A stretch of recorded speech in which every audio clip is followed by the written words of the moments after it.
Y'all need to stop crucifying online because this is it. Yeah. If y'all see other people crucifying rescuers online, do you know who's going to read that and who it's really going to impact? The people who are going to stop donating, stop fostering, stop adopting because they think all of us are psychopaths. So if you quit it and put...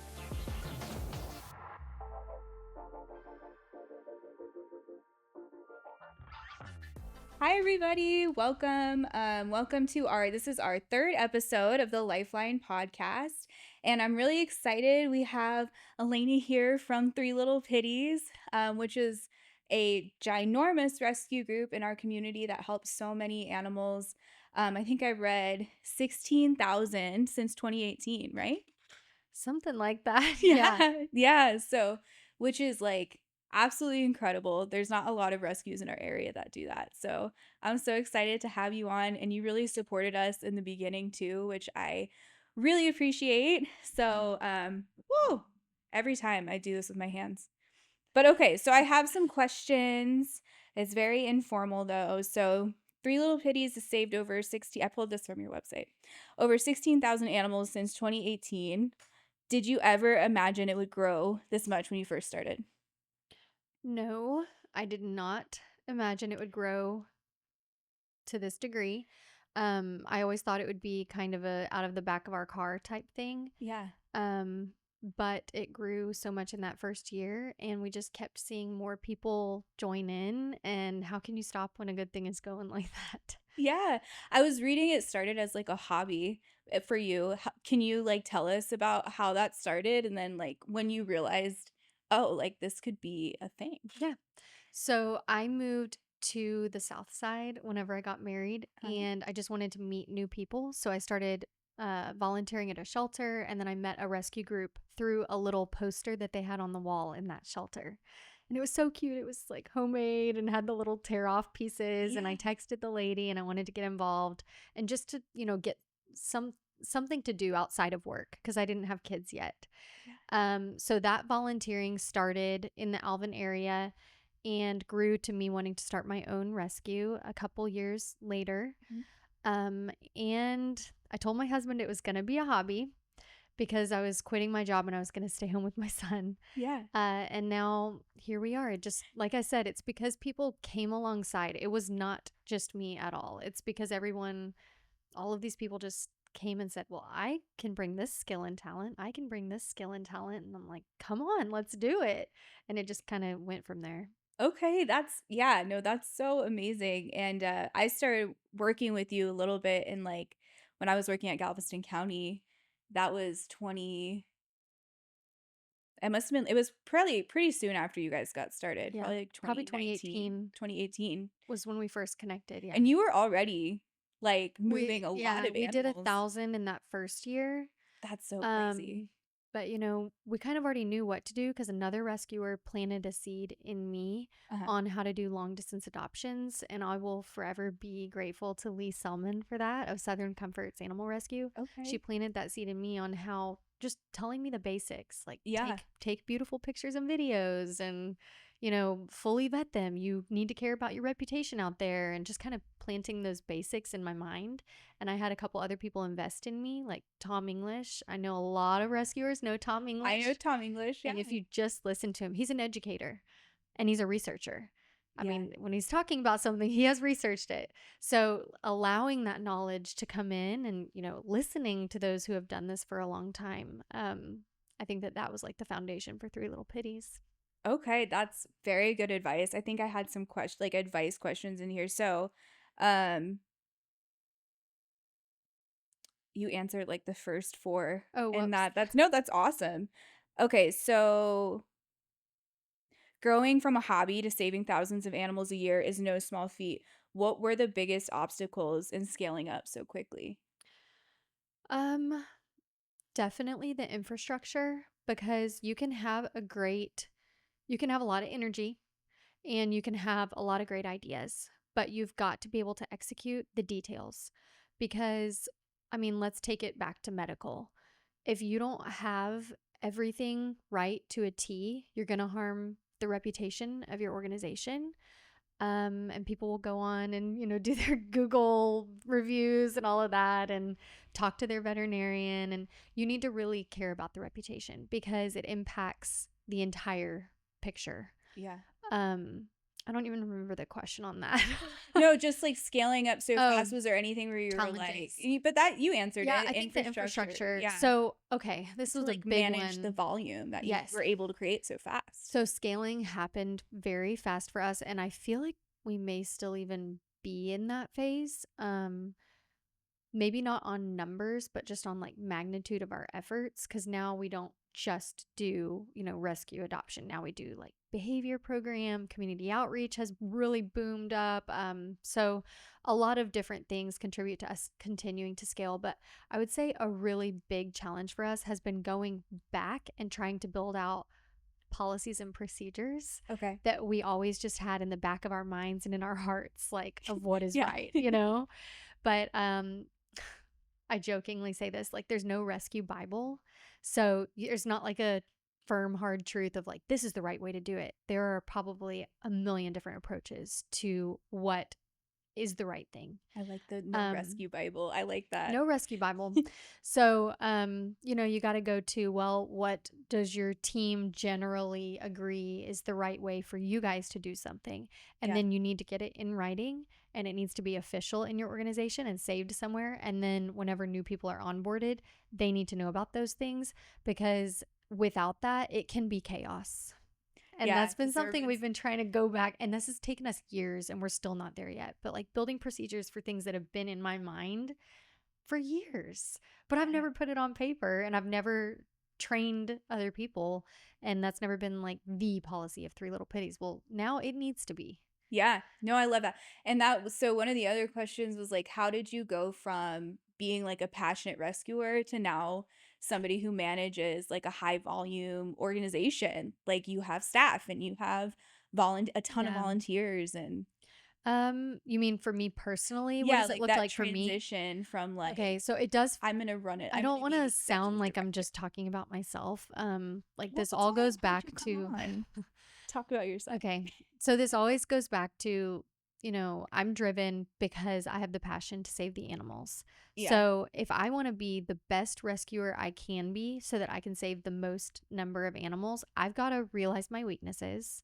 Mhm. That needs to be our culture.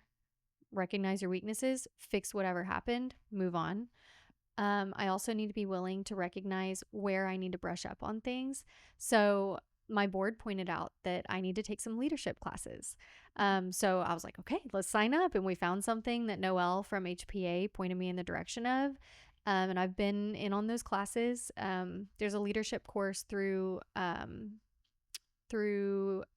I think it's called Extended Studies at Rice University. Highly recommend it for any organization leaders out there that want to just kind of dive into the nitty gritty of maybe you fell into your position like me, and you need to go back and do some research on what are best practices and that kind of thing.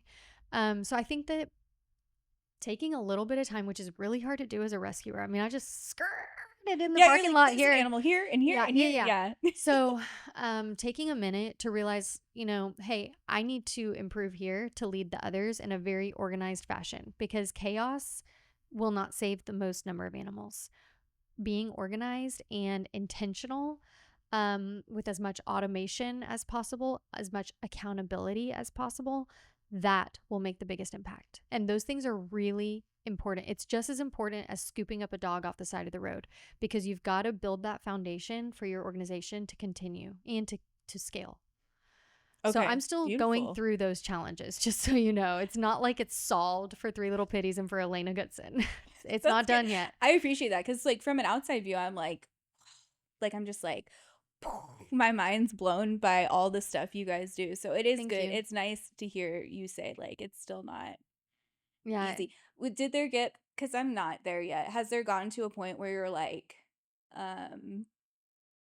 comfortable? I don't know if that's the right word, but you're like you feel comfortable with where you're at and like your work-life balance is good. And yes, that just happened for me in the last year and a half, and this is my 8th year with Three Little Pitties. If I'm doing the math right, yeah, this is the 8th year. And I just got to that point in the last year and a half because we had somebody come on board that she calls herself my assistant, but she's brilliant. Like it feels very funny whenever we say she's an assistant because Yeah. we're on the same wavelength. And that has really helped me get to the point. And don't get me wrong, like I share the workload with the other directors in the program. They are highly intelligent and high performers. This particular position of me being able to choose things to pass off to somebody else, Mhm. wow, work life balance. Yeah. Wow. And I have two small kids, I know well, you have small, children too. now they're I getting can big, but imagine. I have a 7, he's about to be 7, and then I have a 4-year-old. Okay. Wow. And you're able to manage all of that. Oh yeah, we have pictures of Olga and I. We had babies at the same time, of course. We don't choose the easy path on anything. Yeah. But we had babies the same time 4 years ago, and we just had them on our hip at the rescue, doing all the same level of activities, same, you know, I remember same seeing you with your pace. baby at transports. Really? Yeah. Yeah. I So was like, wow, goals. nothing can slow down. Yeah. Yeah. Amazing. Okay, let me find some other good ones on here. Um, Here we go. How did you develop sustainable funding streams to support the level of life saving you all do? So adoption fees Yeah. would be one of our top reliable income categories.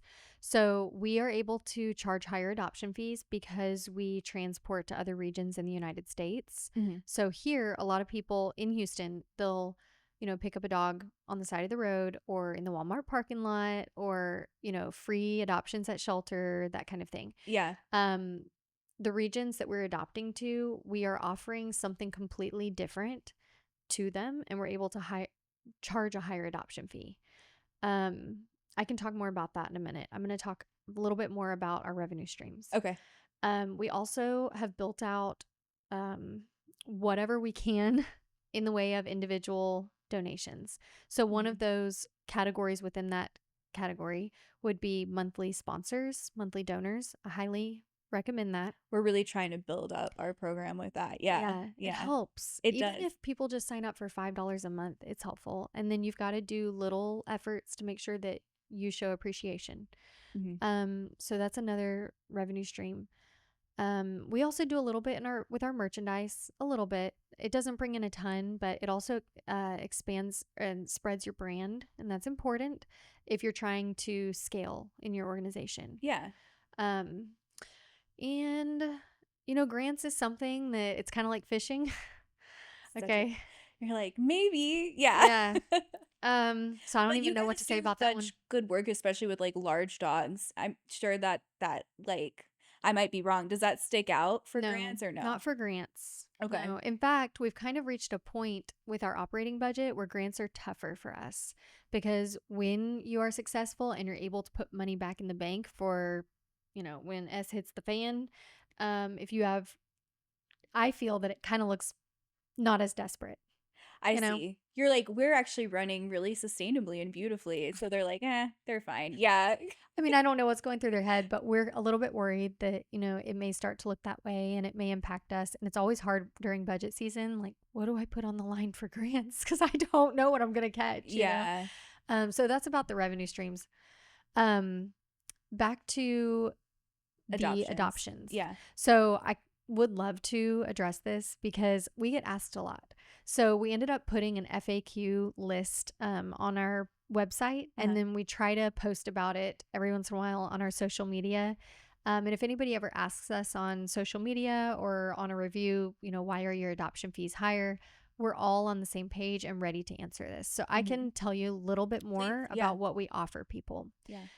So we used to just do rescue, vet, take some pictures and videos in the foster home, post for adoption, and then send. We used to fly them or send them by vans. Mhm. Um, we've really had to adapt since after COVID, there were a lot of returns and we weren't ready with the infrastructure to handle the amount of returns. Mhm. And I had to basically throw my hands up in the air and say, I'm sorry, y'all. We weren't prepared for this. We don't have the infrastructure to handle the calls the texts, the emails, the placement for the animals coming back. I mean, Mhm. we had to really stick together to get through that. That was tough. So through that came our behavior department. And Olga was very instrumental. She's one of our directors. She was very instrumental in putting in the research and just the bravery alone to start a program like this. As you mentioned, we do a lot of strong, bigger dogs. Which is incredibly hard, especially here. Like Yeah. we still haven't figured that out. So, So we don't, we do all breeds. Okay. It's not just pit bulls, but yeah. we do have the capacity to handle larger, stronger dogs. And it took a lot to build out this program. So we call it our behavior program.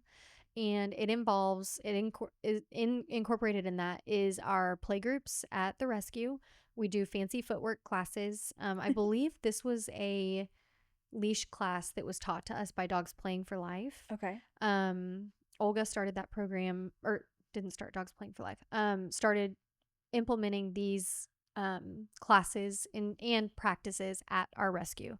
We have a 2-acre property in Friendswood, thank God. Yeah. And that's where we do all of this in play yards.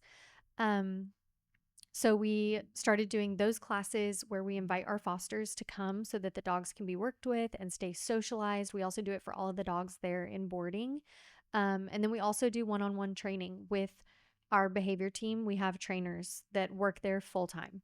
I Wow. believe we have, I guess we now have 5 trainers full time that help run these play groups Mhm. and work one on one as needed with the dogs to make them the best that they can be and ready for their families. So, during all of these things and through all of these things, we get to know our dogs really, really well. Yeah. So then we do the cat tests, we do the kid tests, we do the dog on dog tests, we do food tests, we test everything. And we make sure that we know this animal as good as possible so that we can match them with the right family. We're even willing to test them with a lot of other random things if the family requests it. I'm getting at what we're offering to families here. Yeah. Okay. Yeah. So not only are we extremely thorough with all medical, I mean, if the dog needs a teeth cleaning, it's getting it. Yeah. We are extremely thorough. Our protocols, we've revamped them a million times to make sure that we are the best that we can be. I think our medical protocols probably set us apart from what other groups are able to offer, but not that that's, everybody's doing their best, Yeah. but I think that that is something we feel very confident about, and we have to get some money back on that adoption fee towards that. So we know what we're offering people. We're offering them the knowledge of the animal. The dog is or cat is fully vetted. And then we offer our own internal transport. It's operated by us, by Janelle and I, and several other people Yeah. that sometimes have to wake up at 2, 3 a.m. Every other week, we run transport every other week for 5 days on the road. That's Oh my how gosh. long they're on the road. So we use school buses that are leased to us. Thank God. I'm so grateful. Through Rescue Express. Uh-huh. And we run our own transports with our own people. Our own teammates are on there taking care of the animals. They're texting us pictures showing that they're doing well. We're posting those pictures for all the families. It's part of the whole experience Yeah. that we have our hands on those animals the whole time. Our teammates do. Yeah. If there's even like a little bit of nervous diarrhea, we're on it, you know? Yeah. So Love I it. think even when the family picks up, they get a little Ziploc of the food that the animal has been on. Yeah. And I think down to those little details, it's it's a whole experience that we You're offer really like people. leaning into that adopter experience. Yes. They're gonna have a great experience. My Yeah. goal is to get people to adopt from us partially for that experience and for being matchmaked with the right pet for them Yeah. versus going to a breeder. I don't Uh-huh. see shelters as my competitor. I Yeah. see breeders as my competitor because I need to offer something better than they can offer. And I think that we are. I think so too. And that's so good. And I think that's a good like lead in point to this question too, which is how do you feel about like rescue drama? So I used to really struggle with it and hear about it. And Especially because you guys are kicking butt. So that means the haters are gonna hate. You know what I mean? Not even anymore though. Really, It's that's good. incredible. I have had so much good advice from especially Cindy Perini of RPM. Uh-huh. She is an angel, and back when, the haters were hating because accidents happened, or, I didn't have a protocol for something or whatever it was, as I Yeah. was learning, like, oh my God, I'm just trying to learn, Yeah. you people. I God, know the feeling. crucify I me. know the feeling. Yes. Literally. Um, so are rescuers listening to this and Yeah, we can you're like, talk please. real? Yeah. Okay, y'all need to stop crucifying online because this is it. Yeah. If y'all see other people crucifying rescues or rescuers online, do you know who's going to read that and who Yeah. it's really going to impact? The people who are going to stop donating, stop fostering, stop adopting because they think all of us are psychopaths.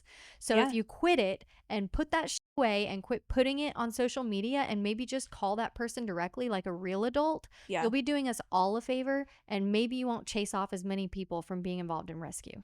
You need to Snaps. stop. You That's need to so grow up. true. Yeah. Even if you're the one being offended and hurt, talk to Jesus, not to Facebook, Yeah. because you are hurting the entire industry. So, but luckily, I've been able to get away from it. I unfriended all the people I don't know. Uh-huh. And that really helped because there are a lot of little psycho keyboard people. Yeah. That has really helped to get away from it. And then also just perspective, keep perspective because everybody's always going to have their opinion, but are they neck and neck with you at 5 a.m.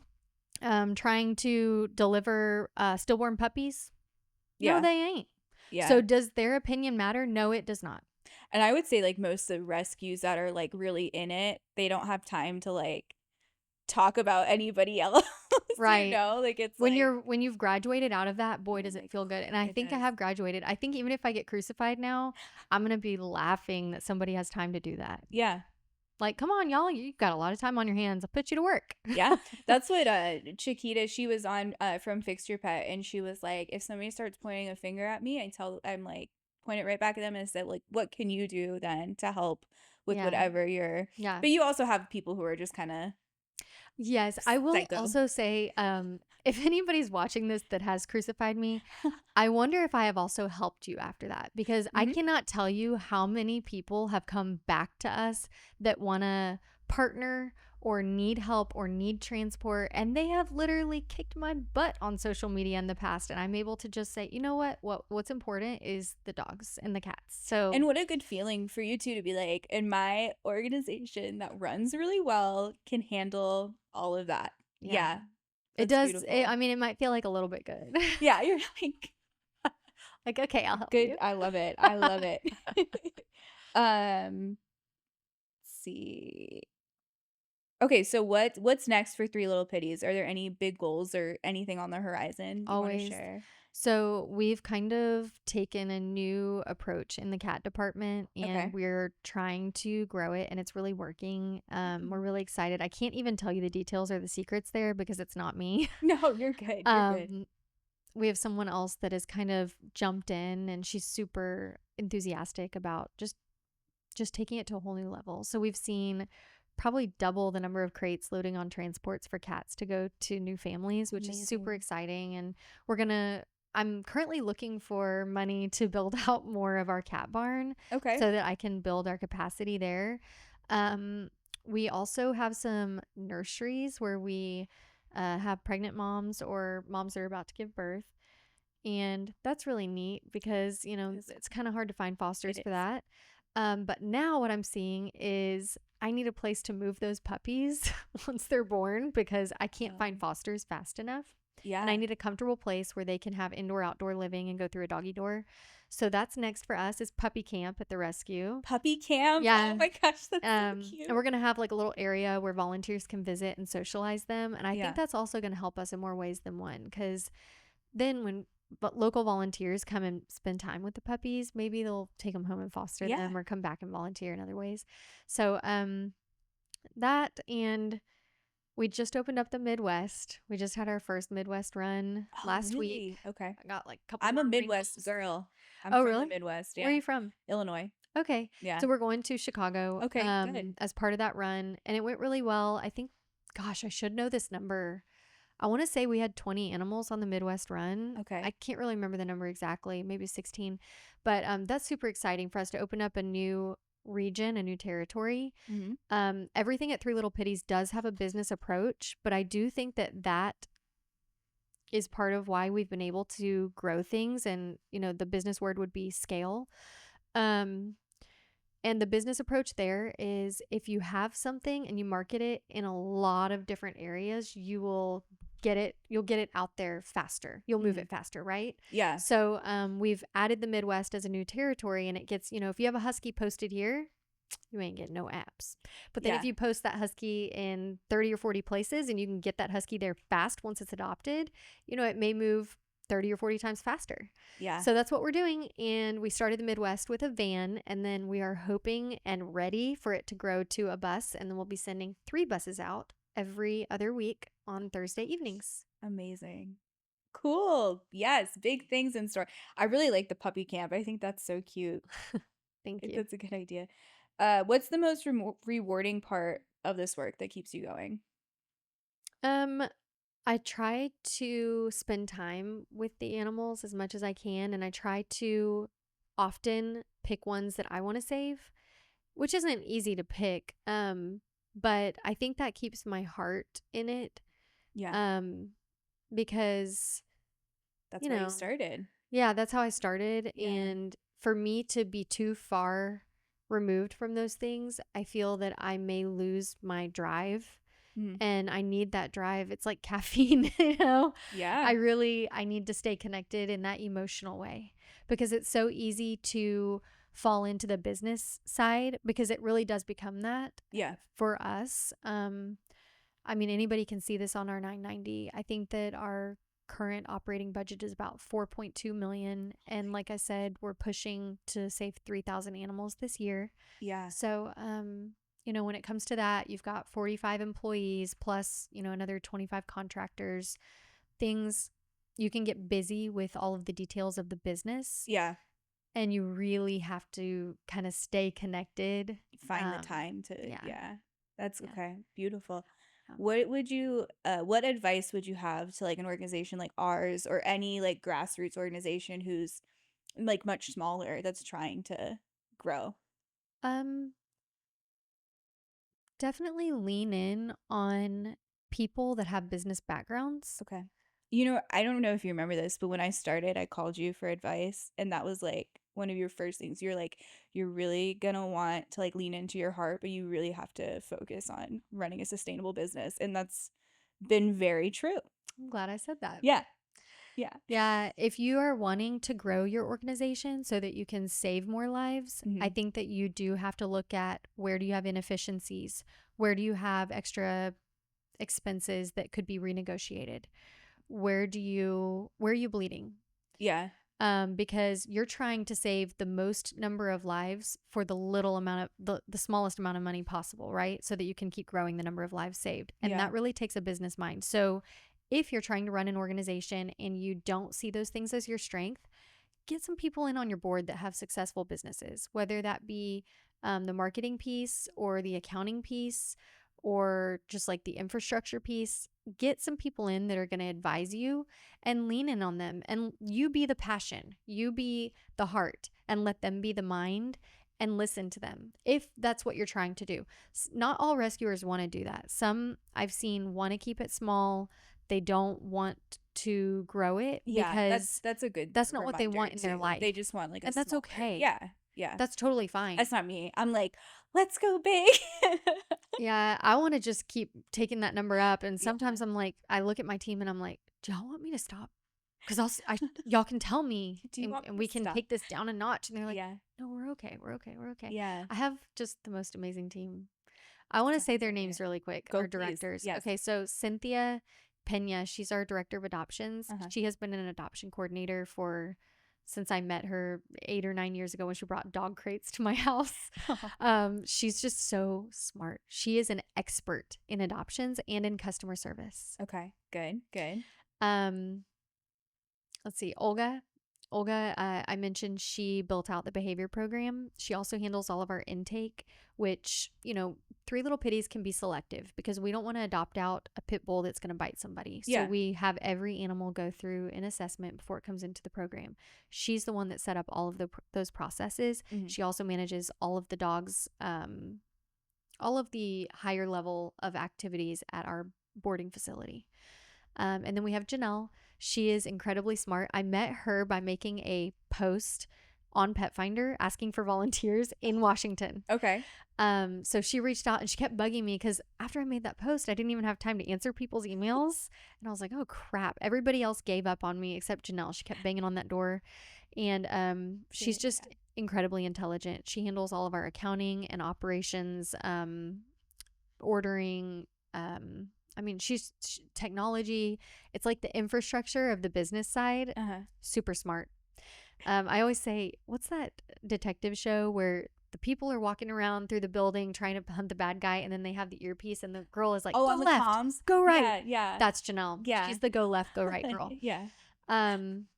So we have Jessica Clonaris. She is our director of fosters, and she is so good at matchmaking. Like, you can tell her about your home environment, and she can pick a dog in our rescue she only does the dog side, but she can pick a dog that is going to work well in your home. Yeah. That is so key, by the way, because then it prevents fosters from saying, oh, I'm never doing that again. Okay. That's a good, so key to match the fosters with the right animal and ease them in. Her key, like she spoke at the Foster Summit that HPA hosted. Yeah. And she shared this, so I'll go ahead and share her secret. But she starts new people in on puppies, like start them in easy, okay? Don't hand them a 80-pound pit bull at first, okay? Yeah. And then let them work, because they'll tell you, oh, we would never foster that big, strong dog. And you'd be surprised how many people end up fostering that big, strong dog a year later because you worked them up. She's very mindful, very, very mindful. She has some wonderful skills on the foster side. Let's see. Then we have Lainey. She is our director of clinic, and she helped build out the clinic program. And that's how we keep expenses down for Three Little Pitties, is by handling a lot of it ourselves. It's all on the up and up, all perfectly legal. They are our animals. We're doing everything according to what is legal for us to do. And then we go to the vet clinics for everything else. But the amount of money she's able to help save for the rescue, instead of just jumping straight to the vet, it's just amazing. And then I have one more, Jody. She has built out our community outreach program, and I really want to. All over Facebook. Yes, yes. She's a personality. She's awesome. She's the one that does our Facebook lives, and we have people log on just to watch those every other week for transport loading. But she's just incredible, and she has such a heart and passion for the people of this community that maybe cannot afford to get care for their own animals. And the doors that department has opened to make an impact, it's just amazing. And it doesn't even take that much money, because we can get cheap vaccines, we can get spay and neuter way cheaper than those people can. So it's just amazing the impact we can make and what she's doing in that department. I mean, it's incredible. Y'all remember, you can get free vaccines from Petco Love. Yes, we do. That's awesome. No, and I saw one of your vaccine clinics that you all did recently. I was very impressed. It was like very well organized, and a lot of different partners coming in to like support to work together. Yeah. We've tried to do a lot of that in the last 2 years, work with other groups. Yeah. Awesome. Well, thank you so much. I know we got to get you out of here. I guess to end, most people probably already know where to find you guys, but if for some reason they don't, how would people find you? Social media, website, that kind of thing. So you can go to Instagram or Facebook to search Three Little Pitties Rescue if you want to see what we're up to. And then we have our website, threelittlepittiesrescue.org, and we have as much information on there as we can. I mean, you can see every department and what they do and pictures of what they do. And there's no phone number. You're like, no phone number. There's no phone number. Can't tell you how many people point that out to me. I'm like, yeah, no phone number. Yeah, that's good. That's funny. Don't call me, please. Oh man. Well, thank you for doing this. Yeah, thank you so much for taking the time. I know you're very busy, so appreciate it, and appreciate all you do for our community, and all you do for our little rescuers like me, who are like, how do I get big like that? it's inspiring, and I appreciate that you're always willing to help and give advice and stuff. So, thank you. Yeah. Thanks All for right. having me. Yeah. Thank you, everybody. See you later. Bye.